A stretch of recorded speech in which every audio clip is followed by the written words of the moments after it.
Hello everyone, this is Deepthi. So ಇವತ್ತು ನಾನು surface chemistry ಚಾಪ್ಟರ್ನ ನಾನು ಎಕ್ಸ್ಪ್ಲೇನ್ ಮಾಡ್ತಾ ಇದ್ದೀನಿ.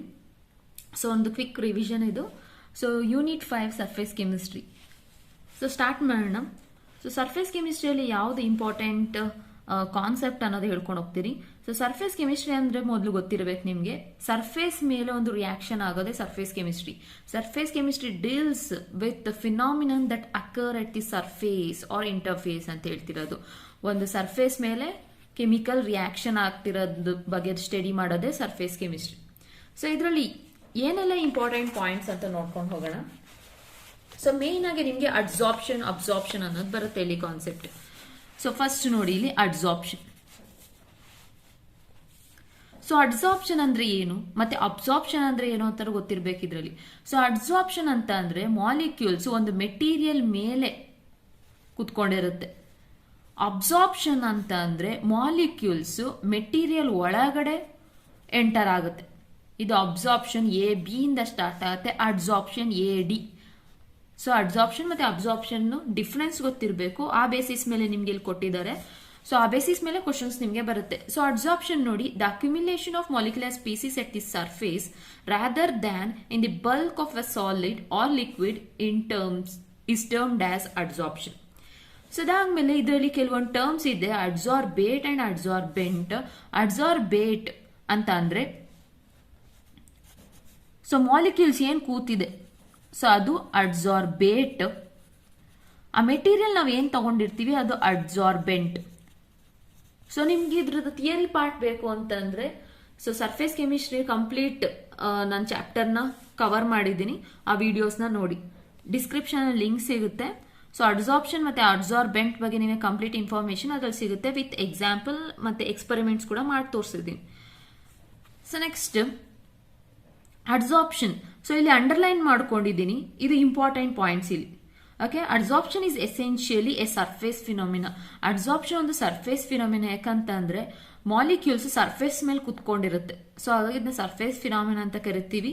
So solid particular in the finally divided state have large surface area. So ಈ material finally divided ಅಂದ್ರೆ ಪುಡಿ ಆಗಿತ್ತು ಅಂದ್ರೆ ಫೈನ್ಲಿ ಡಿವೈಡೆಡ್ ಸ್ಟೇಟ್ ಅಲ್ಲಿ ಸರ್ಫೇಸ್ ಏರಿಯಾ ಜಾಸ್ತಿ ಇರುತ್ತೆ. ಸೊ ಅದು ಗೊತ್ತಿರಬೇಕು. ಸೊ ಅವಾಗ ಅಡ್ಸಾರ್ಪ್ಷನ್ ಜಾಸ್ತಿ ಇರುತ್ತೆ. ಸರ್ಫೇಸ್ ಏರಿಯಾ ಜಾಸ್ತಿ ಆದಷ್ಟು ಅಡ್ಸಾರ್ಪ್ಷನ್ ಜಾಸ್ತಿ ಇರುತ್ತೆ, ಅದು ಫೈನ್ಲಿ ಡಿವೈಡೆಡ್ ಸ್ಟೇಟ್ ಅಲ್ಲಿ.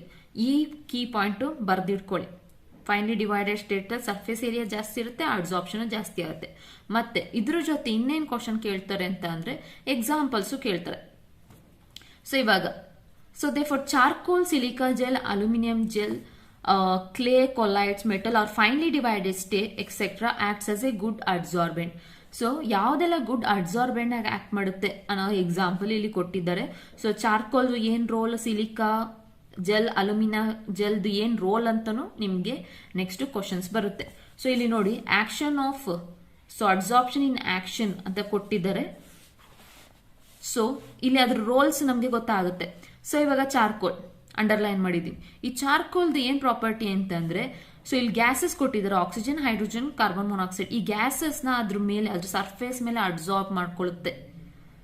ಓಕೆ, ಸೊ ಇವಾಗ ವ್ಯಾಕ್ಯೂಮ್ ಕ್ರಿಯೇಟ್ ಮಾಡಬೇಕು, ಆಗ ಏನಾಗುತ್ತೆ ಚಾರ್ಕೋಲ್ ನ ಯೂಸ್ ಮಾಡ್ತೀವಿ. ಸೊ ನೆಕ್ಸ್ಟ್ ಎಕ್ಸಾಂಪಲ್ ನೋಡಿ, in a solution of organic dye methylene blue. ಈ ಮಿಥಿಲಿನ್ ಬ್ಲೂ ಅನ್ನೋ ಆರ್ಗ್ಯಾನಿಕ್ ಡೈಗೆ ನಾವು ಅನಿಮಲ್ ಚಾರ್ಕೋಲ್ ಹಾಕ್ತಿದ್ದಂಗೆ ಹಾಕಿ ಶೇಕ್ ಮಾಡಿದ ತಕ್ಷಣ ಆ ಸೊಲ್ಯೂಷನ್ ಬ್ಲೂ ಇದ್ದಿದ್ದು ಕಲರ್ಲೆಸ್ ಆಗೋಗುತ್ತೆ. ಸೊ ಇಲ್ಲೇನು ಅಂತಂದ್ರೆ ಅನಿಮಲ್ ಚಾರ್ಕೋಲ್ ಮೇಲೆ ಈ ಕಲರ್ಡ್ ಪಾರ್ಟಿಕಲ್ ಹೋಗಿ ಕೂತ್ಕೊಳ್ಳುತ್ತೆ. ಸೊ ಆಗ ಸೊಲ್ಯೂಷನ್ ಅಲ್ಲಿರೋ ಬ್ಲೂ ಕಲರ್ಲೆಸ್ ಆಗಿ ಟರ್ನ್ ಆಗುತ್ತೆ. ಸೊ ನಿಮ್ಗೆ ಚಾರ್ಕೋಲ್ದು ರೋಲ್ ಏನು ಅನ್ನೋದು ಗೊತ್ತಿರಬೇಕು. ಸೊ ಅದು ಪಾಯ್ಸನಸ್ ಗ್ಯಾಸ್ ನ ಅಬ್ಸಾರ್ಬ್ ಮಾಡ್ಕೊಳ್ಳುತ್ತೆ, ಸೊ ಗ್ಯಾಸಸ್ ನ ಅಬ್ಸಾರ್ಬ್ ಮಾಡ್ಕೊಳ್ಳುತ್ತೆ, ಕಲರ್ ಪಾರ್ಟಿಕಲ್ಸ್ ನ ಅಬ್ಸಾರ್ಬ್ ಮಾಡ್ಕೊಳ್ಳುತ್ತೆ. ಸೊ ಅದು ನಿಮ್ಗೆ ಗೊತ್ತಿರಬೇಕು. ಅದಾದ್ಮೇಲೆ ನೋಡಿ ಇಲ್ಲಿ ರಾ ಶುಗರ್. ಸೊ ರಾ ಶುಗರ್ ಅಂತಂದ್ರೆ ಶುಗರ್ ಕೇನ್ ಜ್ಯೂಸ್, ಅದರಲ್ಲಿ ಬ್ರೌನಿಶ್ ಕಲರ್ ಇರುತ್ತೆ, ಅದಕ್ಕೂ ಕೂಡ ಅನಿಮಲ್ ಚಾರ್ಕೋಲ್ ಆಡ್ ಮಾಡ್ತಿದ್ದಂಗೆ ಅದು ಕೂಡ ಕಲರ್ಲೆಸ್ ಆಗಿ ಕನ್ವರ್ಟ್ ಆಗುತ್ತೆ. ಸೊ ಚಾರ್ಕೋಲ್ ಈ ತರ ಎಲ್ಲ ಯೂಸ್ ಆಗುತ್ತೆ. ಈ ಬೇಸಿಸ್ ಮೇಲೆ ನಿಮ್ಗೆ ಕ್ವಶನ್ಸ್ ಬರುತ್ತೆ. ಅದಾದ್ಮೇಲೆ ಸಿಲಿಕಾ ಜೆಲ್ ಏನಕ್ಕೆ ಯೂಸ್ ಆಗುತ್ತೆ, ಇದೇನು, ಸೊ ಇದ್ರ ರೋಲ್ ಏನು ಅಂತ ಕೇಳಿದ್ರೆ the air becomes dry in the presence of silica gel. Silica gel so ಏನು ಮಾಯಿಶ್ಚರ್ ಕಂಟೆಂಟ್ ನ ಅಬ್ಸಾರ್ವ್ ಮಾಡಿಕೊಂಡು ಏರ್ನ ಡ್ರೈ ಮಾಡುತ್ತೆ. ಸೊ ಅದ್ರ ಇಂಪಾರ್ಟೆನ್ಸ್. ಸಿಲಿಕಾ ಜೆಲ್ ಪ್ಯಾಕೆಟ್ಸ್ನ ನೀವು ನೋಡಿರ್ತೀರ. ಸೊ ನೆಕ್ಸ್ಟ್ ಡಿಸಾರ್ಪ್ಷನ್ ಅಂದ್ರೆ ಏನು? ಸೊ ಅಡ್ಸಾರ್ಪ್ಷನ್ ಅಂದ್ರೆ ಮಾಲಿಕ್ಯೂಲ್ಸ್ ಎಲ್ಲ ಸರ್ಫೇಸ್ ಮೇಲೆ ಹೋಗಿ ಕೂತ್ಕೊಳ್ಳೋದು. ಡಿಸಾರ್ಪ್ಷನ್ ಅಂತ ಹೇಳಿದ್ರೆ ಮಾಲಿಕ್ಯೂಲ್ಸ್ ಎಲ್ಲ ಸರ್ಫೇಸ್ ಮೇಲೆ ಇರೋದೆಲ್ಲ ಹೊರಗಡೆ ಹೋಗುತ್ತೆ. ಸೊ ಸರ್ಫೇಸ್ ಮೇಲಿಂದ ರಿಮೂವ್ ಆಗುತ್ತೆ. ಸೊ ಅದು ಡಿಸಾರ್ಪ್ಷನ್. ಸೊ ಅದ್ರ ಜೊತೆ ನೆಕ್ಸ್ಟ್ ಕಾನ್ಸೆಪ್ಟ್ ಏನ್ ತಿಳ್ಕೊಂಡಿರ್ಬೇಕು, difference between adsorption and absorption. Adsorption ಮತ್ತೆ ಅಬ್ಸಾರ್ಪ್ಷನ್ ಡಿಫರೆನ್ಸ್ ಗೊತ್ತಿರಬೇಕು. ಸೊ ಇದರಲ್ಲಿ ಎಕ್ಸಾಂಪಲ್ಸ್ ಮೇನ್ ಆಗಿ ನಿಮ್ಗೆ ಗೊತ್ತಿರಬೇಕು. ಆ ಕ್ವಶನ್ಸ್ ಕೇಳ್ತಾರೆ. ನಾನು ಇಲ್ಲಿ ನೋಟ್ ಮಾಡಿದ್ದೀನಿ ಎಕ್ಸಾಂಪಲ್ಸ್ ಏನೇನು ಅನ್ನೋದು. ಸೊ ನೋಡಿ, ಇಲ್ಲಿ a distinction can be made between absorption and adsorption by taking an example of water vapor. So water vapor are absorbed by anhydrous calcium chloride. So ಇಲ್ಲಿ ನೋಡಿ, calcium chloride, anhydrous calcium chloride ಬಂದು ಅಬ್ಸಾರ್ಪ್ಷನ್ಗೆ example. Absorption entry ಮಾಡ್ಕೊಳ್ಳೋದು. So ಅದಾದ್ಮೇಲೆ silica gel ಬಂದು ಅಡ್ಸಾರ್ಪ್ಷನ್ಗೆ, silica gel ಬಂದು ಅಡ್ಸಾರ್ಪ್ಷನ್ಗೆ ಎಕ್ಸಾಂಪಲ್. ಸೊ ಇದನ್ನ ಕೀ ನೋಟ್ ಮಾಡ್ಕೋಬೇಕು. ಈ ಕ್ವಶನ್ ಕೇಳ್ತಿರ್ತಾರೆ, ಕ್ಯಾಲ್ಸಿಯಂ ಕ್ಲೋರೈಡ್. ಓಕೆನಾ? ಸೊ ನೆಕ್ಸ್ಟ್ ಸಾಪ್ಷನ್ಗೆ ಹೋಗೋಣ. ಸಾಪ್ಷನ್ ಅಂತಂದ್ರೆ both adsorption and absorption takes place simultaneously are termed as sorption. So ಇಷ್ಟು ಗೊತ್ತಿರಲಿ. ನೆಕ್ಸ್ಟ್ ಮೆಕ್ಯಾನಿಸಮ್ ಆಫ್ ಅಡ್ಸಾರ್ಪ್ಷನ್ ಅಲ್ಲಿ ಏನ್ ಕ್ವಶನ್ಸ್ ಬರುತ್ತೆ? ಸೊ ಮೆಕ್ಯಾನಿಸಮ್ ಆಫ್ ಅಡ್ಸಾರ್ಪ್ಷನ್ ಅಲ್ಲಿ ನಿಮಗೆ ಸೊ ಎಂಥಾಲ್ಪಿ, ಎಂಟ್ರೋಪಿ ಮತ್ತೆ ಗಿಬ್ಸ್ ಫ್ರೀ ಎನರ್ಜಿ ಏನಾಗಿರುತ್ತೆ ಅಂತ ನಿಮಗೆ ಕ್ವಶನ್ ಬರುತ್ತೆ. ಸೊ ಹಾಗಾಗಿ ನಾನು ಫಸ್ಟ್ ಇಲ್ಲಿ ಎಂಟ್ರಿ ಮಾಡಿದ್ದೀನಿ. ಸೊ ಅಡ್ಸಾರ್ಪ್ಷನ್ ಯಾವಾಗಲೂ ನೆಗೆಟಿವ್ ಇರುತ್ತೆ. ಈ ಕೀ ಪಾಯಿಂಟ್ ನೋಡ್ಕೊಳ್ಳಿ.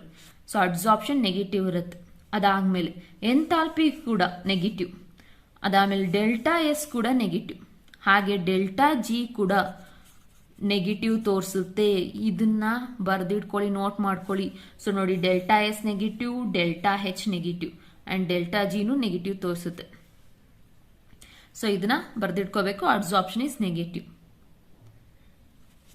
ಅದಾದ್ಮೇಲೆ ಸೊ ನೆಗೆಟಿವ್ ಆಗಿತ್ತು ಅಂದ್ರೆ ಅದನ್ನ ಡೆಲ್ಟಾ ಜಿ ನೆಗೆಟಿವ್ ಅಂದ್ರೆ ಏನಂತ ಕರಿತೀವಿ? Spontaneous, positive, non spontaneous. Delta G ಇಸ್ಕೊಳ್ಳು 0, ಈಕ್ಲಿಬ್ರಿಯಂ ಅಂತ ಕರಿತೀವಿ. ಓಕೆ, ಸೊ ಅದು ನೆನಪಿರ್ಬೇಕು ಇಲ್ಲಿ. So next delta H negative ಅಂದ್ರೆ ಅರ್ಥ ಏನು? Exothermic reaction. ಸೊ ಕ್ವಶನ್ ಬರೀ ನೆಗೆಟಿವ್ ಇಲ್ಲದೆ ನಿಮ್ಗೆ ಎಕ್ಸೋಥರ್ಮಿಕ್ ಅಂತ ಕೇಳಿದ್ರು ಅದನ್ನು ನಿಮ್ಗೆ ಗೊತ್ತಿರಬೇಕು. ಡೆಲ್ಟಾ ಹೆಚ್ ನೆಗೆಟಿವ್ ಅಂತಂದ್ರೆ that is exothermic reaction. So ಇದೆಲ್ಲ ಕೀ ಪಾಯಿಂಟ್ಸ್ ಮಾಡ್ಕೊಳ್ಳಿ. ಇದಾದ್ಮೇಲೆ next types of adsorption. So types of adsorption ಅಲ್ಲಿ ನಿಮಗೆ ಫಿಸಿಸಾರ್ಪ್ಷನ್ ಅಂಡ್ ಕೆಮಿಸಾರ್ಪ್ಷನ್ ಬರುತ್ತೆ. ಇರೋ ಡೆಫಿನೇಷನ್ ಗೊತ್ತಿರಬೇಕು. ಸೊ ಫಿಸಿಸಾರ್ಪ್ಷನ್ ಅಲ್ಲಿ ಯಾವ ತರ ಬಾಂಡ್ ಫಾರ್ಮೇಶನ್ ಆಗುತ್ತೆ ಅಂದ್ರೆ weak van der wall force ಇರುತ್ತೆ. ಅದೇ ಕೆಮಿಸಾರ್ಪ್ಷನ್ ಅಲ್ಲಿ ಕೆಮಿಕಲ್ ಬಾಂಡ್ ಫಾರ್ಮೇಶನ್ ಆಗುತ್ತೆ. ಇಲ್ಲಿ ಅಂಡರ್ಲೈನ್ ಮಾಡಿದ್ದೀನಿ ನೋಡಿ. ಸೊ ಅದು ಅಂಡರ್ಲೈನ್ ಮಾಡ್ಕೋಬೇಕು. ಅದಾದ್ಮೇಲೆ ನೆಕ್ಸ್ಟ್ ನಿಮ್ಗೆ ಇದ್ರದ್ದು ಕ್ಯಾರೆಕ್ಟರಿಸ್ಟಿಕ್ಸ್. ಸೊ ಕ್ಯಾರೆಕ್ಟರಿಸ್ಟಿಕ್ಸ್ ಮೇಲೆ ಯಾವ ಕ್ವಶನ್ಸ್ ಬರುತ್ತೆ ಅಂದ್ರೆ ಇದು ಸೆಕೆಂಡ್ ಪಾಯಿಂಟ್ ಮೇಲೆ ನಿಮಗೆ ಕ್ವಶನ್ ಬರೋದು. ನೇಚರ್ ಆಫ್ ಅಡ್ಸಾರ್ಬೆಂಟ್ ಅಂತ ಕೇಳಿದ್ದಾರೆ. ಯಾವ ತರ ಕ್ವಶನ್ ಬರಬಹುದು ಅಂತ ಇಲ್ಲಿ ತೋರಿಸಿದೀನಿ ಅಂಡರ್ಲೈನ್ ಮಾಡಿಬಿಟ್ಟು. ಸೊ ನೋಡಿ, in general easily liquefiable gas ಅಂತ ಅಂದ್ರೆ ವಿತ್ ಹೈ ಕ್ರಿಟಿಕಲ್ ಟೆಂಪರೇಚರ್. ಯಾವುದಕ್ಕೆ ಹೈ ಕ್ರಿಟಿಕಲ್ ಟೆಂಪರೇಚರ್ ಇದೆ, those are readily adsorbed on as van der wall force are stronger near the critical temperature. ಇಲ್ಲಿ ಏನ್ ಹೇಳ್ತಿದ್ದಾರೆ ಅಂದ್ರೆ ಈಸಿಲಿ ಲಿಕ್ವಿಫೈಬಲ್ ಗ್ಯಾಸ್ ಅಂದ್ರೆ high critical temperature. So ಅಲ್ಲಿ ಸಲ್ಫರ್ ಡೈಆಕ್ಸೈಡ್, ಮೀಥೇನ್ ಮತ್ತೆ hydrogen ತಗೊಂಡಿದ್ವಿ. ಸೊ ಇಲ್ಲಿ ಕ್ರಿಟಿಕಲ್ ಟೆಂಪರೇಚರ್ ನ ಇಲ್ಲಿ ನೋಟ್ ಮಾಡಿದೀನಿ ನಾನು. ಯಾವುದಕ್ಕೆ ಹೈಯರ್ ಕ್ರಿಟಿಕಲ್ ಟೆಂಪರೇಚರ್ ಇರುತ್ತೋ ಸೊ ಅದು ಬೇಗ ಅಡ್ಸಾರ್ಪ್ಷನ್ ಆಗುತ್ತೆ. ಹಾಗಾದ್ರೆ ಇದರಲ್ಲಿ ಯಾವ್ದು ಬೇಗ ಅಡ್ಸಾರ್ಪ್ಷನ್ ಆಗುತ್ತೆ? ಸೊ ಇದರಲ್ಲಿ ಬೇಗ ಅಡ್ಸಾರ್ಪ್ಷನ್ ಆಗೋದು ಸಲ್ಫರ್ ಡೈಆಕ್ಸೈಡ್. ಸೊ ಈ ಪಾಯಿಂಟ್ ನ ನೀವು ಕೀ ನೋಟ್ ಮಾಡ್ಕೊಳ್ಳಿ. Higher critical temperature, so higher will be the or greater will be the adsorption. ಬೇಕಾದ್ರೆ ಎಕ್ಸಾಂಪಲ್ ಒಂದು ಬರ್ದಿಟ್ಕೊಳ್ಳಿ. ಸೊ ಹಾಗಾಗಿ ಇಲ್ಲಿ ನೋಡಿ, the charcoal adsorbs more sulphur dioxide. So ಈ ಕೀ ಪಾಯಿಂಟ್ ಬರ್ಕೋಬೇಕು. ಅದಾದ್ಮೇಲೆ ನೆಕ್ಸ್ಟ್ ಇನ್ಯಾವ್ದ್ರ ಮೇಲೆ ನಿಮಗೆ ಕ್ವಶನ್ ಕೇಳ್ಬೋದು ಅಂದ್ರೆ ಫೋರ್ತ್ ಪಾಯಿಂಟ್ ಮೇಲೆ ಸರ್ಫೇಸ್ ಏರಿಯಾ ಆಫ್ ಅಡ್ಸಾರ್ಬೆಂಟ್. ಆವಾಗಲೇ ಹೇಳಿದೆ. ಸೊ ಯಾವಾಗ ಅಡ್ಸಾರ್ಪ್ಷನ್ ಮ್ಯಾಕ್ಸಿಮಮ್ ಇರುತ್ತೆ ಅಂತಂದ್ರೆ ಸರ್ಫೇಸ್ ಏರಿಯಾ ಜಾಸ್ತಿ ಇದ್ದಷ್ಟು. So larger surface area they are good ಅಡ್ಸಾರ್ಬೆಂಟ್. Okay, so ಇದು ಗೊತ್ತಿರಲಿ. ಅದಾದ್ಮೇಲೆ enthalpy of adsorption. So enthalpy of adsorption ಯಾವ್ದ್ರಲ್ಲಿ ಜಾಸ್ತಿ ಇರುತ್ತೆ ಅಂದ್ರೆ ಕೆಮೀಸ್ ಆಪ್ಷನ್ ಅಲ್ಲಿ. ಸೊ ಇಲ್ಲಿ enthalpy of adsorption 20 to 40 low ಇದೆ, 20 to 40 ಕಿಲೋಜೌಲ್ ಪರ್ ಮೋಲ್ ಇದೆ. ಸೊ ಇಲ್ಲಿ ನೋಡಿದ್ರೆ 80 to 240 ಇದೆ. ಸೊ ಡಿಫ್ರೆನ್ಸ್ ಓದ್ಕೊಳ್ಳಿ, ಅವಾಗ ಈಸಿ ಆಗುತ್ತೆ. ಫಿಸಿಕ್ಸ್ ಆಪ್ಷನ್ ಅಂಡ್ ಕೆಮಿಸ್ ಆಪ್ಷನ್ ಕಂಪ್ಲೀಟ್ ಡಿಫ್ರೆನ್ಸ್ ಓದ್ಕೊಳ್ಳಿ, ಆವಾಗ ನಿಮಗೆ ತುಂಬಾ ಹೆಲ್ಪ್ ಆಗುತ್ತೆ ನಿಮಗೆ CET ಅಲ್ಲಿ. ಸೊ ಯಾವುದಕ್ಕೆ ಏನು ಅಂತ ಗೊತ್ತಾಗುತ್ತೆ. ಸೊ ನೆಕ್ಸ್ಟ್ ಹೋಗೋಣ. ನೆಕ್ಸ್ಟ್ ಕ್ವಶನ್ ಯಾವ ಬೇಸಿಸ್ ಮೇಲೆ ಬರಬಹುದು ಅನ್ನೋದು. ಸೊ ನೋಡಿ, adsorption isotherm. So adsorption isotherm ಅಲ್ಲಿ ನಿಮಗೆ ಗ್ರಾಫ್ ಬೇಸಿಸ್ ಮೇಲೆ ಕ್ವಶನ್ ಬರುತ್ತೆ ನೋಡಿ. ಅಡ್ಸಾರ್ಪ್ಷನ್ ಐಸೋಥರ್ಮ್ ಮತ್ತೆ ಈಕ್ವೇಶನ್ ಗೊತ್ತಿರಬೇಕು. Friendly adsorption isotherm the equation x/m is equal to k into p to the power of 1/n where n is always greater than 1. So ಇದು ಗೊತ್ತಿರಲಿ. ಇಲ್ಲಿ x/m ಅಂತಂದ್ರೆ extent of adsorption. So ಇದು directly proportional to p ಇದೆ pressure. So adsorption increase ಆಗ್ತಿದ್ದಂಗೆ pressure increase ಆಗುತ್ತೆ. ಇಲ್ಲಾಂದ್ರೆ pressure increase ಆದ ತಕ್ಷಣ ಅಡ್ಸಾರ್ಪ್ಷನ್ ಕೂಡ ಇನ್ಕ್ರೀಸ್ ಆಗುತ್ತೆ, ಬಟ್ ಟೆಂಪರೇಚರ್ ಡಿಕ್ರೀಸ್ ಆಗುತ್ತೆ. ಆ ಬೇಸಿಸ್ ಮೇಲೆ ಇಲ್ಲಿ ಗ್ರಾಫ್ ಕೊಟ್ಟಿರೋದು. As the pressure increases adsorption increase ಆಗ್ತಿದೆ, ಬಟ್ ಟೆಂಪರೇಚರ್ ಕಮ್ಮಿ ಇದೆ ನೋಡಿ. ಟೆಂಪರೇಚರ್ ಕಮ್ಮಿ ಇದ್ದಷ್ಟು ನಿಮಗೆ ಅಡ್ಸಾರ್ಪ್ಷನ್ ಜಾಸ್ತಿ ತೋರಿಸ್ತಿದೆ, ಅದೇ ಟೆಂಪರೇಚರ್ ಜಾಸ್ತಿ ಇದ್ದಷ್ಟು ಅಡ್ಸಾರ್ಪ್ಷನ್ ಕಮ್ಮಿ ಇದೆ. ಸೊ ಈ ಕೀ ಪಾಯಿಂಟ್ ಬರ್ಕೊಳ್ಳಿ ಅಲ್ಲಿ. ಮತ್ತೆ ಗ್ರಾಫ್ ಈ ಕೀ ಪಾಯಿಂಟ್ ಪ್ರೆಷರ್, ಟೆಂಪರೇಚರ್ ಮತ್ತೆ ಅಡ್ಸಾರ್ಪ್ಷನ್. ಹಾಗೇನೆ ಇನ್ನೊಂದು graph Freundlich adsorption isotherm graph. So ನಿಮಗೆ log x/m versus log p ಗೆ ಇಂಟರ್ಸೆಪ್ಟ್ ಏನು, ಸ್ಲೋಪ್ ಏನು ಅಂತ ಕ್ವಶನ್ ಬರುತ್ತೆ. Okay, log x/m versus log p ಗೆ ಇಂಟರ್ಸೆಪ್ಟ್ ಯಾವುದು, ಸ್ಲೋಪ್ ಏನು ಅಂತ ಕೇಳ್ತಾರೆ. ಇದನ್ನ ನೋಟ್ ಮಾಡ್ಕೊಳ್ಳಿ ವಿತ್ ಗ್ರಾಫ್. ಅದಾದ್ಮೇಲೆ 1/n ವ್ಯಾಲ್ಯೂ ಏನು ಅಂತ ಕೇಳ್ತಾರೆ.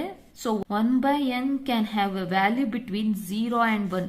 ಸೊ 1/n ವ್ಯಾಲ್ಯೂ 0 and 1 ಆಗಿರುತ್ತೆ. ಸೊ ಇದನ್ನ ನೋಟ್ ಮಾಡ್ಕೋಬೇಕು. ಅದಾದ್ಮೇಲೆ ನಿಮಗೆ ಈ ಫಾರ್ಮುಲಾ ಗೊತ್ತಿರಬೇಕು.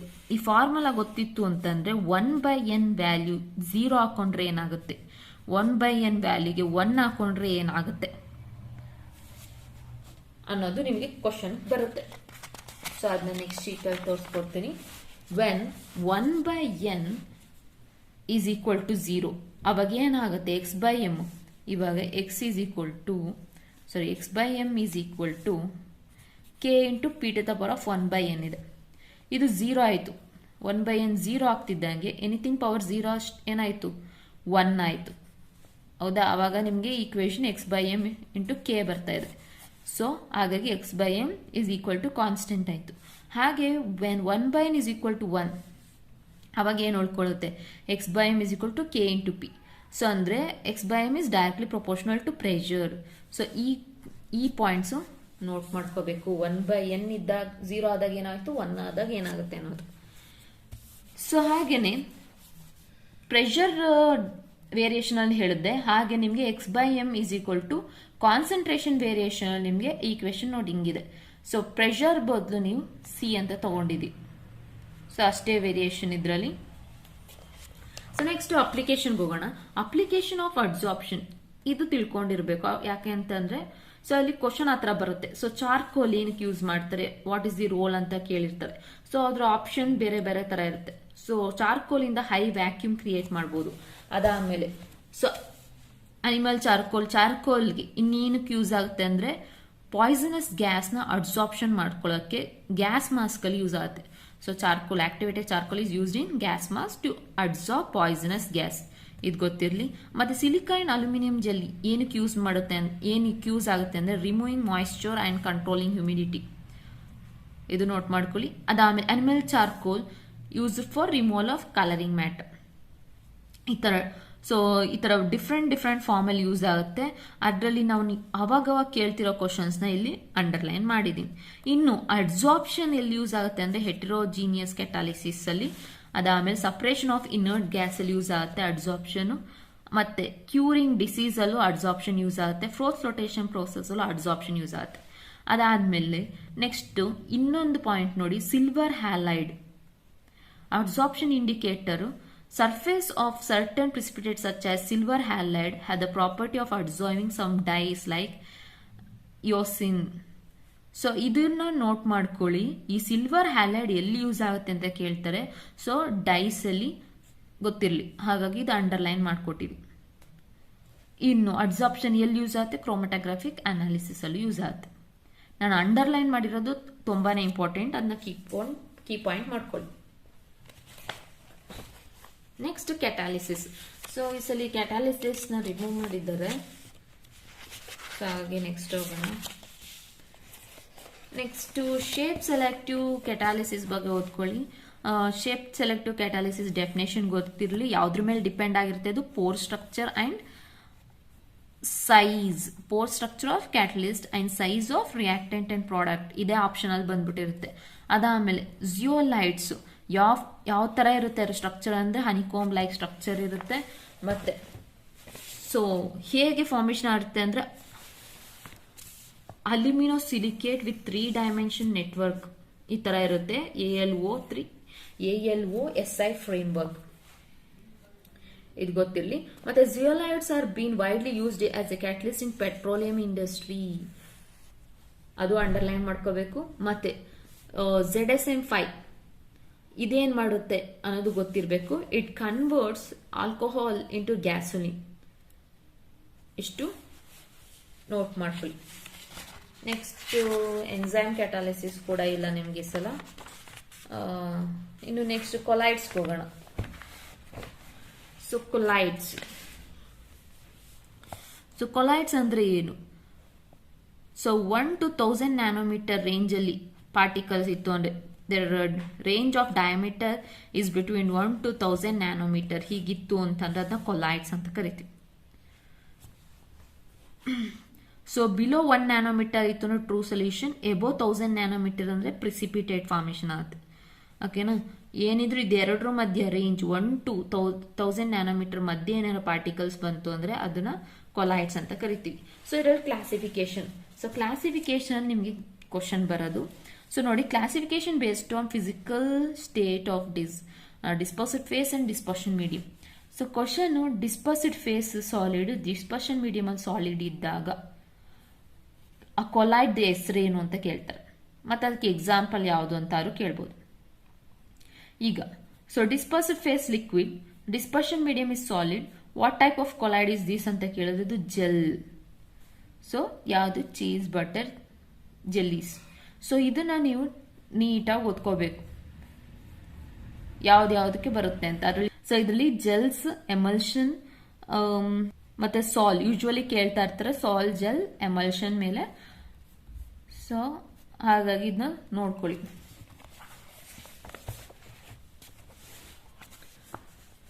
ಸೊ ನೋಡಿ, ಇಲ್ಲಿ ಪುನಃ ನಾನು ಅಂಡರ್ಲೈನ್ ಮಾಡಿದ್ದೀನಿ. ಸಾಲ್, ಜೆಲ್ಸ್, ಎಮಲ್ಷನ್. ಸೊ ಸಾಲ್ ಅಂತಂದ್ರೆ solid in liquid, ಜೆಲ್ಸ್ liquid in solid, emulsion liquid in liquid. So ಅದಕ್ಕೆ ಎಕ್ಸಾಂಪಲ್ ಏನು ಅಂತ ತಿಳ್ಕೊಳ್ಳಿ. ಅದಾದ್ಮೇಲೆ next classification based on nature of interaction. ಅದು ಯಾವುದು ಅಂತಾನೆ ಲಿಯೋಫೋಬಿಕ್ ಅಂಡ್ ಲಿಯೋಫಿಲಿಕ್ ಮೇಲೆ ನಿಮಗೆ ಕ್ವಶನ್ ಬರುತ್ತೆ. So lyophilic and lyophobic. So lyophilic ಅಂತಂದ್ರೆ liquid loving, so lyophobic liquid hating. So ಇದ್ರದ್ದು ಎರಡದು ಡಿಫ್ರೆನ್ಸ್, ನೀಟಾಗಿ ಡಿಫ್ರೆನ್ಸ್ ನ ಓದ್ಕೋಬೇಕು and examples. So lyophilic reversible, ಇದು ಇರ್ರಿವರ್ಸಿಬಲ್. ಸೊ ಅದಾದ್ಮೇಲೆ these salts are quite stable and cannot be easily coagulated. So lyophilic stable, but lyophobic stable ಅಲ್ಲ. So ಇದು stable ಅಲ್ಲ, ಅದು ಗೊತ್ತಿರಬೇಕು. ಇದನ್ನ ಸ್ಟೇಬಲ್ ಮಾಡಬೇಕು ಅಂತಂದ್ರೆ ಸ್ಟೆಬಿಲೈಸಿಂಗ್ ಏಜೆಂಟ್ ಆಡ್ ಮಾಡಬೇಕು. ನೋಡಿ ಇಲ್ಲಿ ಸ್ಟೆಬಿಲೈಸಿಂಗ್ ಏಜೆಂಟ್, ಇದು ನೆನಪಿರ್ಲಿ. ಲಿಯೋಫಿಲಿಕ್ ಸ್ಟೇಬಲ್, ಇದು ಸ್ಟೇಬಲ್ ಅಲ್ಲ, it is not stable. Stable ಮಾಡ್ಬೇಕಂದ್ರೆ ಸ್ಟೆಬಿಲೈಸಿಂಗ್ ಏಜೆಂಟ್ ಆಡ್ ಮಾಡಬೇಕು. ಸೊ ಲಿಯೋಫಿಲಿಕ್ ಈಸಿಯಾಗಿ ಪ್ರಿಸಿಪಿಟೇಟ್ ಆಗಲ್ಲ, ಬಟ್ ಇದು ಈಸಿಯಾಗಿ ಪ್ರಿಸಿಪಿಟೇಟ್ ಆಗುತ್ತೆ. ಸೊ ಅದು ಗೊತ್ತಿರಬೇಕು. ಸುಮ್ಮನೆ ಶೇಕ್ ಮಾಡೋದು, ಹೀಟ್ ಮಾಡೋದ್ರಿಂದ ಈಸಿಯಾಗಿ ಪ್ರಿಸಿಪಿಟೇಟ್ ಫಾರ್ಮೇಶನ್ ಆಗುತ್ತೆ, ಯಾಕಂದ್ರೆ ಇದು ಸ್ಟೇಬಲ್ ಅಲ್ಲ. ಸೊ ಈ ಕಾನ್ಸೆಪ್ಟ್ ಗೊತ್ತಿರಲಿ ನಿಮಗೆ. ಅದಾದ್ಮೇಲೆ ನೆಕ್ಸ್ಟ್ ಹೋಗೋಣ.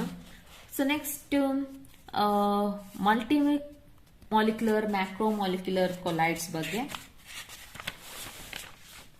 ಮ್ಯಾಕ್ರೋ ಅಂಡ್ ಅಸೋಸಿಯೇಟೆಡ್ ಕೊಲೈಡ್ಸ್, ಇದರಲ್ಲಿ ಎಕ್ಸಾಂಪಲ್ಸ್ ನ ಚೆನ್ನಾಗಿ ನೋಡ್ಕೊಳ್ಳಿ. ಮಲ್ಟಿ ಮಾಲಿಕ್ಯುಲರ್ ಕೊಲೈಡ್ಸ್ಗೆ ಏನು ಎಕ್ಸಾಂಪಲ್, ಮತ್ತೆ ಮ್ಯಾಕ್ರೋ ಮಾಲಿಕ್ಯೂಲ್ಸ್ ಇದಕ್ಕೆ ಏನು ಎಕ್ಸಾಂಪಲ್, ಮತ್ತೆ ಅಸೋಸಿಯೇಟೆಡ್ ಕೊಲೈಡ್ಸ್, ಅಸೋಸಿಯೇಟೆಡ್ ಕೊಲೈಡ್ಸ್ ಎಲ್ಲಿ ಕಂಡು ಬರುತ್ತೆ ಅಂದರೆ ಸೋಪ್ಸ್ ಆ್ಯಂಡ್ ಡಿಟರ್ಜೆಂಟ್ಸ್, ಸೋಪ್ಸಲ್ಲಿ. ಸೊ ಇದನ್ನ ತಿಳ್ಕೊಂಡ್ರೆ ಒಳ್ಳೇದು. ಸೊ ಎಕ್ಸಾಂಪಲ್ಸೇ ಮೇನ್ ಇದರಲ್ಲಿ ಗೊತ್ತಾಗಬೇಕಾಗಿರೋದು. ಇನ್ನು ಅಸೋಸಿಯೇಟೆಡ್ ಕೊಲೈಡ್ಸ್ ಅಲ್ಲಿ ಕ್ರಾಫ್ಟ್ ಟೆಂಪರೇಚರ್ ಅಂದ್ರೆ ಏನು, ಕ್ರಿಟಿಕಲ್ ಮಿಸೈಲ್ ಕಾನ್ಸಂಟ್ರೇಷನ್ ನೋಡಿ, ಅದ್ರ value 10⁻⁴ to 10⁻³ mole litre inverse, ಇದು ಗೊತ್ತಿರಲಿ. ಅದಾದ್ಮೇಲೆ ಸೋಡಿಯಂ ಸ್ಟೀರೇಟ್ ಫಾರ್ಮುಲಾ ಗೊತ್ತಿರಲಿ, ಸೋಡಿಯಂ ಸ್ಟೀರೇಟ್ ಫಾರ್ಮುಲಾ. ಹಾಗೆ ಡಿಟರ್ಜೆಂಟ್ ಫಾರ್ಮುಲಾನು ಗೊತ್ತಿರಬೇಕು, ಡಿಟರ್ಜೆಂಟ್ ಸೋಡಿಯಂ ಲಾರೆಲ್ ಸಲ್ಫೇಟ್ ಇದ್ರ ಫಾರ್ಮುಲಾನು ತಿಳ್ಕೊಂಡಿರಿ. ನೆಕ್ಸ್ಟ್ ಏನು ಓದ್ಕೊಂಡಿರ್ಬೇಕು ಅಂತಂದ್ರೆ preparation of colloids. Preparation of colloids, ಹೇಗೆ ಕೊಲೈಡ್ಸ್ ನಾವು ಪ್ರಿಪೇರ್ ಮಾಡ್ಬೋದು. ಸೊ ಕೊಲೈಡ್ಸ್ ನ ಸಾಲ್ ಅಂತಾನು ಕರಿತೀವಿ. ಹೇಗೆ ಪ್ರಿಪೇರ್ ಮಾಡ್ಬೋದು ಅಂತಂದ್ರೆ ಆ ಮೆಥಡ್ಸ್ ನ ನೆನ್ಪಿಡ್ಕೊಳ್ಳಿ. Chemical method, electrical disintegration or Bredig's arc method ಇಂದನು ಪ್ರಿಪೇರ್ ಮಾಡ್ತೀವಿ. ಅದಾದ್ಮೇಲೆ ಪೆಪ್ಟೈಸೇಷನ್ ಮತ್ತೆ ಪ್ಯೂರಿಫಿಕೇಶನ್ ಯಾವುದೆಲ್ಲ ಮೆಥಡ್ ಯೂಸ್ ಮಾಡ್ತೀವಿ, ಡಯಾಲಿಸಿಸ್, ಎಲೆಕ್ಟ್ರೋಡಯಾಲಿಸಿಸ್ ಮತ್ತೆ ಅಲ್ಟ್ರಾ ಫಿಲ್ಟ್ರೇಷನ್. ಸೊ ಡಯಾಲಿಸಿಸ್ ಅಂದ್ರೆ ಇದರ ಡೆಫಿನೇಷನ್ ಓದ್ಕೊಳ್ಳಿ. ಸೊ ಪೆಪ್ಟೈಸೇಷನ್, ಅದಾದ್ಮೇಲೆ ಡಯಾಲಿಸಿಸ್ ಅಂದ್ರೆ ಏನು, ಎಲೆಕ್ಟ್ರೋ ಡಯಾಲಿಸಿಸ್ ಅಂದ್ರೆ ಏನು, ಸೊ ಇದ್ರದ್ದು ಡೆಫಿನೇಷನ್ ಓದ್ಕೊಳ್ಳಿ. ಹಾಗೇನೆ ಪ್ರಾಪರ್ಟೀಸ್ ಆಫ್ ಕೊಲೈಡಿಯಲ್ ಸೊಲ್ಯೂಷನ್, ಇದರಲ್ಲೂ ಡಿಫ್ರೆಂಟ್ ಪ್ರಾಪರ್ಟೀಸ್ ಇದೆ, ಇದರಲ್ಲೂ ಕೂಡ ಡೆಫಿನೇಷನ್ ಓದ್ಕೊಳ್ಳಿ. ಈಗ ಸೊ ಕಾಲಿಗೇಟಿವ್ ಪ್ರಾಪರ್ಟಿ ಅಂತ ಹೇಳಿದ್ದಾರೆ ನೋಡಿ, ಇಲ್ಲಿ ಕೀ ಪಾಯಿಂಟ್ ಮಾಡ್ಕೋಬೇಕು. ಕಾಲಿಗೇಟಿವ್ ಪ್ರಾಪರ್ಟಿ ಏನು, depends on number of particles. ಹಾಗೆ ಟಿಂಡಾಲ್ ಎಫೆಕ್ಟ್ ಅಂದ್ರೆ ಏನು, ಟಿಂಡಾಲ್ ಎಫೆಕ್ಟ್ ಅಂತಾನೆ scattering of light when light falls on the colloidal particle. So ಅದೊಂದು ಕೊಲೈಡಿಯಲ್ ಪಾರ್ಟಿಕಲ್ ಅಂತ ಹೇಗೆ ಕಂಡುಹಿಡಿಯೋದು ಅಂತಂದ್ರೆ ಲೈಟ್ ಆ ಪಾರ್ಟಿಕಲ್ ಮೇಲೆ ಬಿದ್ದ ತಕ್ಷಣ ಸ್ಕ್ಯಾಟರ್ ಆಗುತ್ತೆ. ಸೊ ಸ್ಕ್ಯಾಟರಿಂಗ್ ಆಗ್ತಿದೆ ಅಂತಂದ್ರೆ ಅದು colloidal particle. So Tyndall effect definition ಬರ್ಕೋಬೇಕು. ಹಾಗೇನೆ ಈ ಟಿಂಡಾಲ್ ಎಫೆಕ್ಟ್ ಇಂದ ಏನ್ ಯೂಸ್ ಅನ್ನೋದು ಗೊತ್ತಿರಬೇಕು. So it is use to distinguish between a colloidal and true solution. So colloidal solution ಆದ್ರೆ ಲೈಟ್ ಸ್ಕ್ಯಾಟರ್ ಆಗುತ್ತೆ, ಓಕೆನಾ. ಟ್ರೂ ಸೊಲ್ಯೂಷನ್ ಆದ್ರೆ ಲೈಟ್ ಸ್ಕ್ಯಾಟರ್ ಆಗಲ್ಲ. ಸೊ ಈ ತರ ನಾವು ಕಂಡಿಡ್ಕೋಬಹುದು. ಇನ್ನು colour, the colour of the colloidal solution depends on the wavelength of light scattered by the dispersed particle. So wavelength of light scatter by the disperse particle ಇಂದ ನಮಗೆ colour identification ಆಗುತ್ತೆ colloidal solution. So next Brownian movement. Brownian movement ಅಂದ್ರೆ continuous zigzag motion. So ಅದ್ ನೆನ್ಪಿಟ್ಕೊಳ್ಳಿ, ಇದ್ರ ಮೇಲೆ question continuous zigzag motion ಮತ್ತೆ ಇದ್ರ ಯಾವ್ದ್ರ ಮೇಲೆ ಡಿಪೆಂಡ್ ಆಗಿರುತ್ತೆ. This motion is independent of nature of the collide.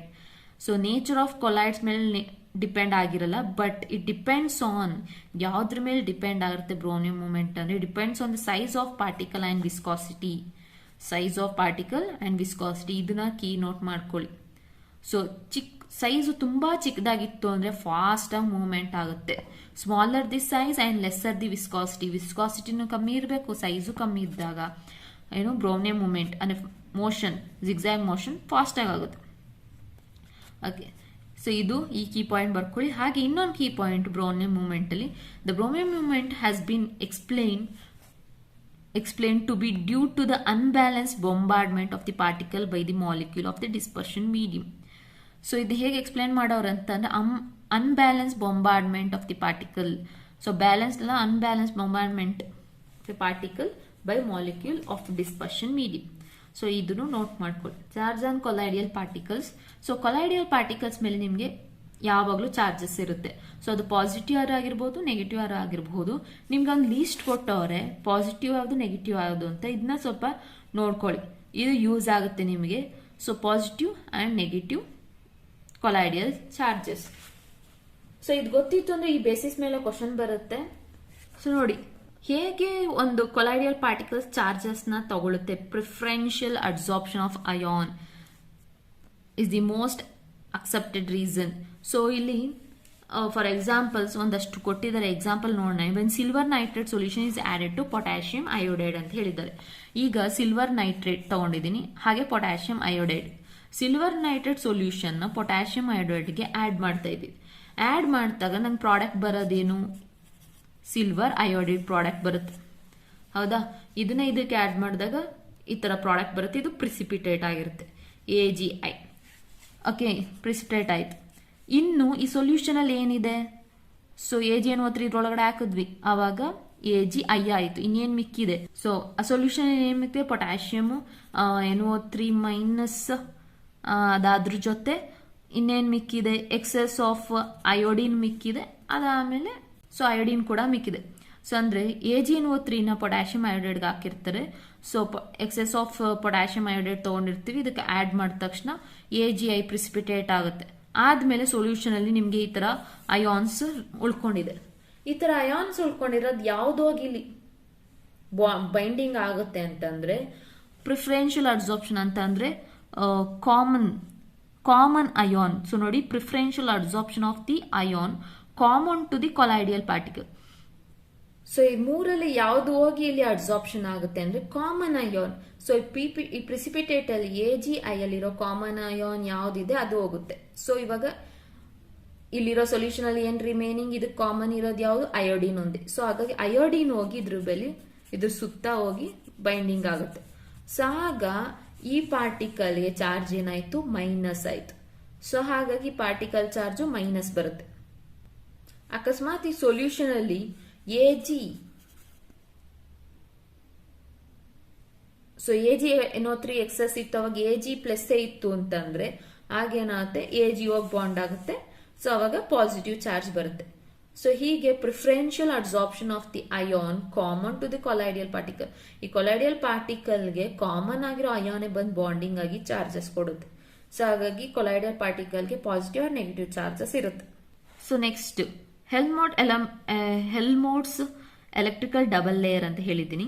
ಇದರಲ್ಲಿ ಏನು ಅಂತಂದ್ರೆ ಇವಾಗ ಫಸ್ಟ್ ಒಂದು ಹೇಳಿದೆ, AgI ಅನ್ನೋದು ಸೊ ನಿಮಗೆ ಪ್ರಿಸಿಪಿಟೇಟ್ ಆಗಿ ಬಂದಿದೆ. ಅದಾದ್ಮೇಲೆ ಅದು ಕಾಮನ್ ಅಯಾನ್ I ಮೈನಸ್ ಹೋಗಿ ಇದ್ರ ಸುತ್ತ ಬೈಂಡಿಂಗ್ ಆಗಿದೆ.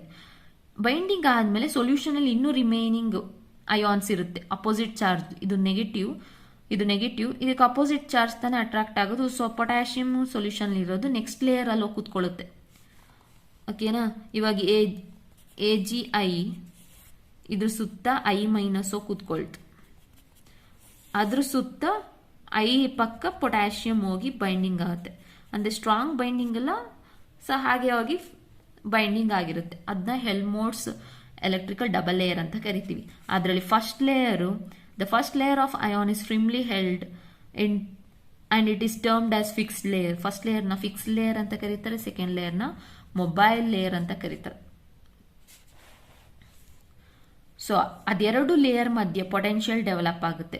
The potential difference between fixed layer and the diffuse layer of the opposite charges is called electrokinetic potential or zeta potential. ಇದು ಗೊತ್ತಿರಲಿ. ಅದಾದ್ಮೇಲೆ ನೆಕ್ಸ್ಟ್ ಎಲೆಕ್ಟ್ರೋಪೋರೋಸಿಸ್ ಡೆಫಿನೇಷನ್ ಗೊತ್ತಿರಬೇಕು. ಏನಕ್ಕೆ ಯೂಸ್ ಮಾಡ್ತಾರೆ ಎಲೆಕ್ಟ್ರೋಪೋರೋಸಿಸ್ ಅಂತ ಅಂದ್ರೆ, ಸೊ ಚಾರ್ಜಸ್ನ ಕಂಡುಹಿಡಿಯೋಕ್ಕೆ. ಇವಾಗ ಈ ಕೊಲೈಡ್ AgI ಅನ್ನೋ ಕೊಲೈಡ್ ಪಾರ್ಟಿಕಲ್ಗೆ ನೆಗೆಟಿವ್ ಚಾರ್ಜೇ ಇದೆ ಅಂತ ಹೇಗೆ ಗೊತ್ತಾಗುತ್ತೆ ಅಂದ್ರೆ ಬೈ ಎಲೆಕ್ಟ್ರೋಪೋರೋಸಿಸ್. ಸೊ ಇಲ್ಲಿ ಬರ್ಕೊಳ್ಳಿ, the existence of charge on colloidal particle is confirm by electrophoresis. ಹೇಗೆ ಕನ್ಫರ್ಮ್ ಆಗುತ್ತೆ ಅಂತಂದ್ರೆ the movement of colloidal particles. So negative charge ಇತ್ತು ಅಂದ್ರೆ ಪಾಸಿಟಿವ್ ಎಲೆಕ್ಟ್ರೋಡ್ ಹತ್ರ ಹೋಗುತ್ತೆ, ಪಾಸಿಟಿವ್ ಚಾರ್ಜ್ ಇತ್ತು ಅಂದ್ರೆ ನೆಗೆಟಿವ್ ಎಲೆಕ್ಟ್ರೋಡ್ ಹತ್ರ ಟ್ರಾವೆಲ್ ಆಗುತ್ತೆ. ಸೊ ಅದ್ರ figure. So next, the coagulation of leophobic salt can be carried out in the following way. So leophobic ಅಂತಂದ್ರೆ ಇಟ್ ಇಸ್ ನಾಟ್ ಸ್ಟೇಬಲ್ ಅಂತ ಹೇಳಿದ್ವಿ. ಸೊ ಇದು ಪ್ರಿಸಿಪಿಟೇಟ್ ಹೇಗಾಗುತ್ತೆ, ಯಾವ ಮೆಥಡ್ಸ್ ಇಂದ ಆಗುತ್ತೆ ಅಂತ. ಕಾಗ್ಯುಲೇಷನ್ ಅಂದ್ರೆ ಪ್ರಿಸಿಪಿಟೇಟ್. ಸೊ ಹೇಗೆ ಬೇಗ ಪ್ರಿಸಿಪಿಟೇಟ್ ಆಗುತ್ತೆ, ಯಾವ ಮೆಥಡ್ಸ್ ಇಂದ ಅನ್ನೋದು ನೀವು ಕೀ ನೋಟ್ ಮಾಡ್ಕೋಬೇಕು. ಲಿಯೋಫೋಬಿಕ್ ಸಾಲ್ ಪ್ರಿಸಿಪಿಟೇಟ್ ಆಗೋದು ಬೈ ಎಲೆಕ್ಟ್ರೋಪೋರೋಸಿಸ್ ಇಂದ ಬೇಗ ಪ್ರಿಸಿಪಿಟೇಟ್ ಆಗುತ್ತೆ. ಅದಾದಮೇಲೆ by mixing two oppositely charge, by boiling, by dialysis and by adding electrolyte. So ಇಷ್ಟು ಈ ಮೆಥಡ್ಸ್ ಇಂದ ಬೇಗ ಅದು ಕಾಗ್ಯುಲೇಷನ್ ಆಗೋಗುತ್ತೆ, ಪ್ರಿಸಿಪಿಟೇಟ್ ಆಗೋಗುತ್ತೆ. ಸೊ ಈ ಕೀ ಪಾಯಿಂಟ್ಸ್ನ ಬರ್ಕೊಳ್ಳಿ.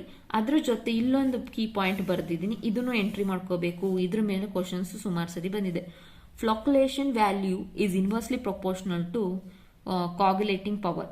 ಈ ಕಾಗ್ಯುಲೇಟಿಂಗ್ ಪವರ್ನ ಫ್ಲೋಕ್ಯುಲೇಟಿಂಗ್ ಪವರ್ ಅಂತಲೂ ಕರೀತಾರೆ. ಸೊ ಅದ್ರ ಕ್ವಶನ್ ಇಲ್ಲಿ ನೋಡಿ ಕೊಟ್ಟಿದ್ದಾರೆ. It has been observed that generally the greater the valency of flocculating ion, so valency ಜಾಸ್ತಿ ಇತ್ತು ಅಂತಂದ್ರೆ, so greater is the power of precipitation. So ಇಲ್ಲಿ ಚಾರ್ಜ್ ಜಾಸ್ತಿ ಇದ್ದಷ್ಟು ಪ್ರಿಸಿಪಿಟೇಷನ್ ಬೇಗ ಆಗುತ್ತೆ. ಚಾರ್ಜ್ ಜಾಸ್ತಿ ಇರೋಷ್ಟು ಪ್ರಿಸಿಪಿಟೇಷನ್ ಬೇಗ ಆಗುತ್ತೆ. ಈ ಕೀ ಪಾಯಿಂಟ್ ಬರ್ಕೋಬೇಕು ನೋಡಿ. ಇಲ್ಲಿ ಪುನಃ ಇಲ್ಲೂ ಅಷ್ಟೇ 4 - 3 - 2 - 1 ಇದೆ. ಸೊ ಗ್ರೇಟರ್ ಸೈನ್ ಕೊಟ್ಟಿದ್ದಾರೆ ನೋಡಿ. ಪವರ್ ಜಾಸ್ತಿ ಇದ್ದಷ್ಟು ಪ್ರಿಸಿಪಿಟೇಷನ್ ಬೇಗ ಮಾಡುತ್ತೆ.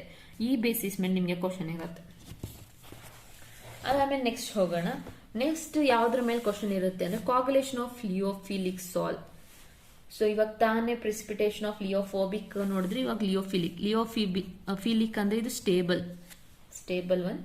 ಸೊ ಇದನ್ನ ನಾವು ಪ್ರಿಸಿಪಿಟೇಟ್ ಮಾಡಬೇಕು ಅಂತ ಅಂದ್ರೆ ಇದ್ರಲ್ಲೂ ಅಷ್ಟೇ ಎಲೆಕ್ಟ್ರೋಲೈಟ್ಸ್ ನ ಆಡ್ ಮಾಡಬೇಕಾಗುತ್ತೆ. ಅದೊಂದು. ಅದಾದ್ಮೇಲೆ ಇನ್ನೊಂದು ಏನ್ ಗೊತ್ತಿರಬೇಕು ಅಂತ ಅಂದ್ರೆ lyophilic sol is a protective colloid. Okay, underline ಮಾಡ್ಕೋಬೇಕು ಇವಾಗ ನೋಡಿ. Lyophilic sol are more stable than lyophobic. So ಹಾಗಾಗಿ ಈ ಲಿಯೋಫಿಲಿಕ್ ಕೊಲೈಡ್ ನ ನಾವು ಪ್ರೊಟೆಕ್ಟಿವ್ ಕೊಲೈಡ್ಸ್ ಅಂತ ಕರಿತೀವಿ. Important point. ಲಿಯೋಫಿಲಿಕ್ ಸಾಲ್ ನ ಪ್ರೊಟೆಕ್ಟಿವ್ ಕೊಲೈಡ್ ಅಂತ ಅಂದ್ಬಿಟ್ಟು ಯೂಸ್ ಮಾಡ್ತೀವಿ. ಸೊ ಈ ಬೇಸಿಸ್ ಮೇಲೆ ನಿಮ್ಗೆ ಒಂದು ಗೋಲ್ಡ್ ನಂಬರ್ ಅಂತ ಒಂದು ಕಾನ್ಸೆಪ್ಟ್ ಇದೆ. Gold number. So gold number ಅಂತ ಕಾನ್ಸೆಪ್ಟ್ ಇದೆ. ಅದು ಪ್ರೊಟೆಕ್ಟಿವ್ ಪವರ್ ಮೇಲೆ ಡಿಪೆಂಡ್ ಆಗಿರುತ್ತೆ. ಸೊ ನೋಡಿ, protective power. So protective collide ಹೇಗೆ ಕಂಡುಹಿಡಿತೀವಿ ಅಂತಂದ್ರೆ ಗೋಲ್ಡ್ ನಂಬರ್ ಕಮ್ಮಿ ಇದ್ದಷ್ಟು ಅದಕ್ಕೆ ಪ್ರೊಟೆಕ್ಟಿವ್ ಪವರ್ ಜಾಸ್ತಿ ಇರುತ್ತೆ. ನಿಮ್ಗೆ ಅಲ್ಲಿ ಎಕ್ಸಾಂಪಲ್ ಕೊಟ್ಟಿರ್ತಾರೆ ಗೋಲ್ಡ್ ನಂಬರ್. ಸೊ ಇವಾಗ 0.05, 0.1, ಸೊ 0.05 ಒಂದು ಕೊಟ್ಟಿರ್ತಾರೆ ಅನ್ಕೊಳ್ಳಿ, 0.1 ಅಂತ ಕೊಟ್ಟಿರ್ತಾರೆ ಗೋಲ್ಡ್ ನಂಬರ್ನ. ಓಕೆ, ಸೊ ಇದೆರಡರಲ್ಲಿ ಯಾವುದಕ್ಕೆ ಪ್ರೊಟೆಕ್ಟಿವ್ ಪವರ್ ಜಾಸ್ತಿ ಅಂತ ಕೇಳಿದ್ರೆ ಇದೇ ಕಮ್ಮಿ ವ್ಯಾಲ್ಯೂ ಇರೋದು. ಗೋಲ್ಡ್ ನಂಬರ್ ಕಮ್ಮಿ ಇದ್ದಷ್ಟು ಇದಕ್ಕೆ ಪ್ರೊಟೆಕ್ಟಿವ್ ಪವರ್ ಜಾಸ್ತಿ. ಸೊ ಈ ಬೇಸಿಸ್ ಮೇಲೆ ನಿಮಗೆ ಕ್ವಶನ್ ಕೇಳ್ತಾರೆ. ಅದಾದ್ಮೇಲೆ ಎಮಲ್ಷನ್. ಸೊ ಎಮಲ್ಷನ್ ಕಾನ್ಸೆಪ್ಟ್ ತೆಗ್ದಾಕಿದ್ದಾರೆ, ಬಟ್ ಸೊ ಎಮಲ್ಷನ್ ಡೆಫಿನೇಷನ್ ಕೇಳ್ತಾರೆ ಇಲ್ಲಿ. ಎಮಲ್ಷನ್ ಅಂದ್ರೆ liquid in liquid dispersion phase and liquid dispersion medium. So ಇಷ್ಟು ನಿಮಗೆ ಸರ್ಫೇಸ್ ಕೆಮಿಸ್ಟ್ರಿಯಲ್ಲಿ ಬಂದಿರೋ ಕಾನ್ಸೆಪ್ಟ್ಸ್. ಸೊ ಯಾವುದೆಲ್ಲ ಇಂಪಾರ್ಟೆಂಟ್ ಕಾನ್ಸೆಪ್ಟ್ಸ್ ಅಂತ ಹೇಳಿದ್ದೀನಿ. ಸೊ ನೀವೇನ್ ಮಾಡಬೇಕು, ಆ ಬೇಸಿಸ್ ಮೇಲೆ ನೀವು ಕ್ವಶನ್ಸ್ಗೆ ಪ್ರಿಪೇರ್ ಆಗಿ, ಕಾನ್ಸೆಪ್ಟ್ನ ಅರ್ಥ ಮಾಡ್ಕೊಳ್ಳಿ, ಆಮೇಲೆ ಆ ಕ್ವಶನ್ಸ್ಗೆ ಪ್ರಿಪೇರ್ ಆಗಿ. ಓಕೆ, ಇವತ್ತಿನ ವಿಡಿಯೋ ನಿಮ್ಗೆ ಇಷ್ಟ ಆಗಿತ್ತು ಅಂದರೆ ಲೈಕ್ ಮಾಡಿ, ಶೇರ್ ಮಾಡಿ, ಮತ್ತೆ ಸಬ್ಸ್ಕ್ರೈಬ್ ಮಾಡಿ. Thank you.